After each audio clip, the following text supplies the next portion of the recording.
Why are we so afraid of being alone?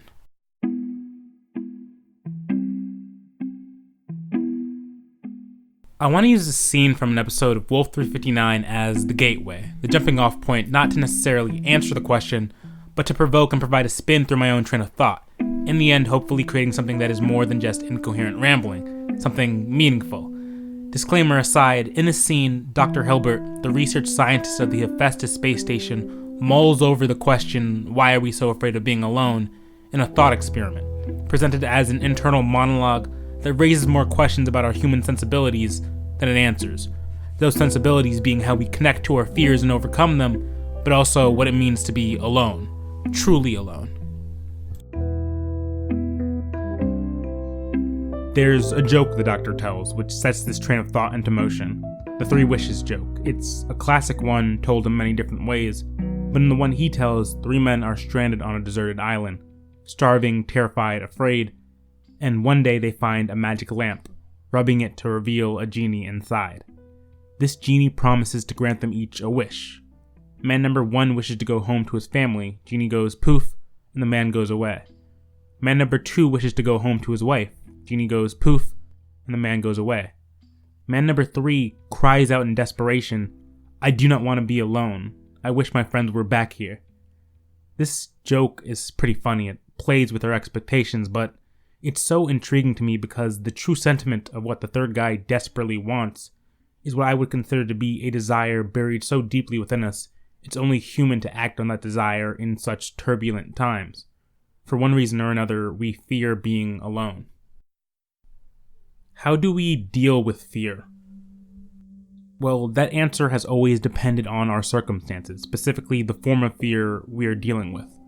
Physical fears and sensations are easy to overcome. Our entire existence has, after all, been an arms race, building larger and larger weapons, coinciding with our increasing ability to attract and create larger and larger enemies. From our hunting of creatures in the wild to nuclear standoffs between world superpowers, we have a well-documented history of turning our physical fears against us by making those fears afraid of us.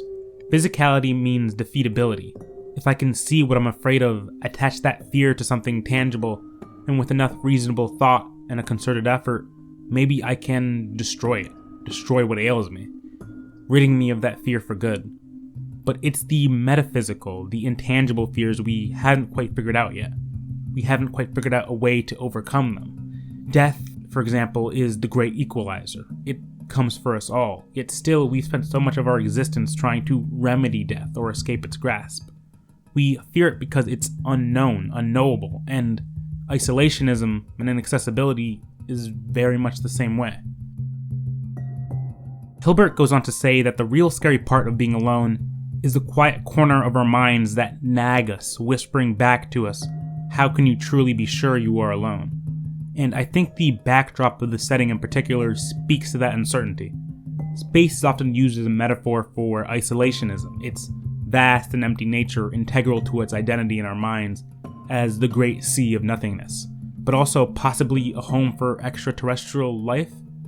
And for the crew of the Hephaestus, the hope that someone else might actually be out there is a proposition, a promise, that is both parts terrifying and exhilarating. Our fear of being alone revealed on an existential level, tangibly available to discovery. But when you consider our track record for dealing with our tangible fears, it's a hard world to imagine where we accept a being, one that represents so much of our long-lasting fears of the universe and the nature of our solo existence, with welcoming open arms.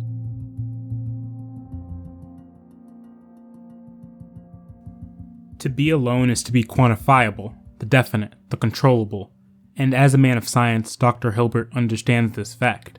Our sense of self grows in solace, and space, the final frontier of human accomplishment, is another place where we can examine ourselves when no one else is watching, or at least when we think no one else is watching. The thing about us is that so much of our self-satisfactory pleasure is derived from stimulation, social engagement with other people, experiences that escape the bounds of ourselves, creating reassurance that everything will be fine, because I'm not alone in this endeavor.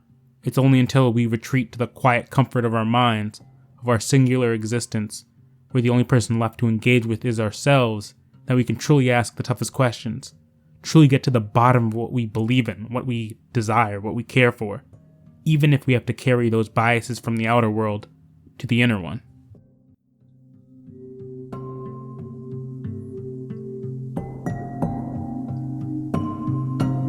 Why do children fear the monsters under their beds? Why do we fear being alone, but also the prospect that we might not be alone, but also, in our modern era, our hyper-security surveillance state of Big Brother always keeping tabs on Little Brother era, how we might never truly be alone again?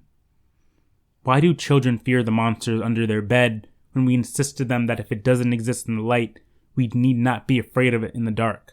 Do we say it because it's the truth, what we know of the world concerning hypothetical boogeymen and Bigfoots? Big feets? Or do we say it to placate them in an attempt to veil them off from the real horrors of the world? The things we consider worth actually being afraid of? Because in truth, we're still searching for answers to our own fears, ones that exist in both the light and the dark.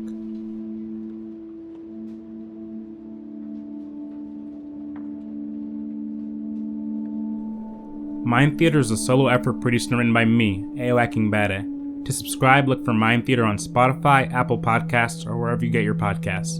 For updates on the show and upcoming episodes, follow Mind Theater Pod on Twitter. Thanks for listening. I'll catch you next time.